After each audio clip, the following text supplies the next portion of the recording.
Tell me a little bit about the work the foundation does and the work you've been doing in relation to social justice, human rights, and climate change. My foundation covers human rights, social justice, and environmental issues.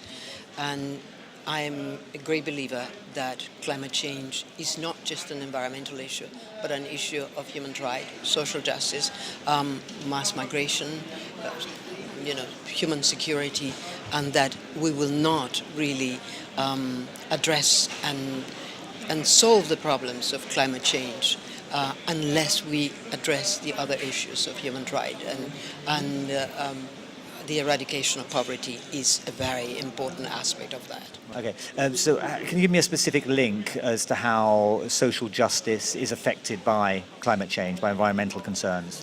Uh, if you look at who are the countries that will be affected first by climate change, are the developing countries. Therefore, the issue of eradicating poverty is a very important aspect of how we will tackle climate change. As well, the issue of human rights, whether we are talking about the rights of indigenous peoples, the rights of communities.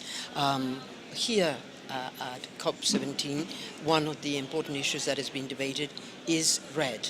And RED will only be able to function if we will be able to respect the rights of indigenous people and of communities. Because if we want to have only governments receive the fundings for being able to protect the forest, and they will not be able to safeguard the rights of indigenous people, that will never work. So human rights is at the heart of all the issues that you are debating here. Of course, I mean, there are issues that deal with the question of reducing CO2 emissions and the Kyoto Protocol. But I feel that, and my foundation as well feels, that all the issues that we tackle in today's world are, to a certain degree, human rights issues. I mean, is it a danger that we view each issue in isolation? And is one of the things, does your foundation try to link these issues, to try to bring them under a wider umbrella? Well, what I believe is that all of these issues, whether we're talking about human rights, social justice, environmental issues, they're all interconnected. The problems are similar, are related, and the solutions are related. We cannot really solve the problems of human rights unless we address the issues of we cannot solve the problems of climate change unless we address the issues of human rights, social justice, and environmental issues. So it's very important that we keep thinking that all of those issues are interconnected and they cannot be separated. And you're here to obviously to promote the views of your foundation here in COP17 in Durban. What would you like to see out of COP17? Well, what I would like to see out of COP17 is that the negotiations really take into account what the science require. It is all very good if we discuss what are the numbers that we need to reduce of CO2 emissions that we need to reduce to get to below an increase of below 2 degrees.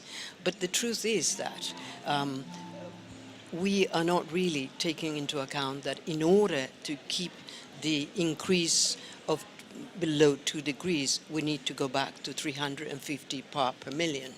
That we will not do it if we are going to rise up to 500 part per million.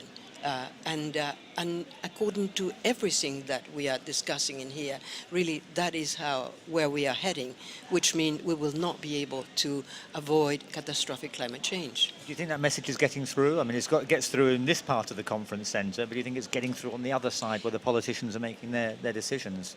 I am very concerned that the leaders of the rich nations are really playing with fire, that they are not keeping in mind that what is at stake here is the future of the planet, our future, and the future of future generations.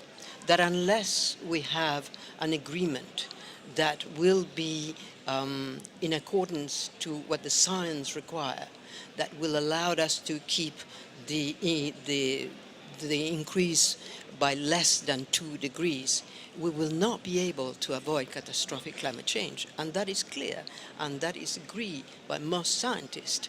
And if on top of that, we will bury the Kyoto Protocol, and that we are talking about 2020 or even 2015, we know very well that that is totally irresponsible, because most scientists agree that if we don't do what is necessary, we will be reaching the tipping point within 10 years.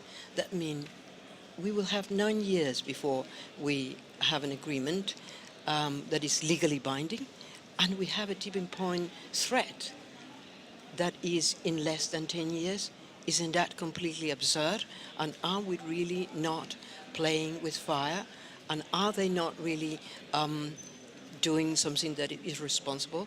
And they're not taking into account that what is at stake here is the future of humanity, the future of, our future, the future of our children and of our grandchildren's.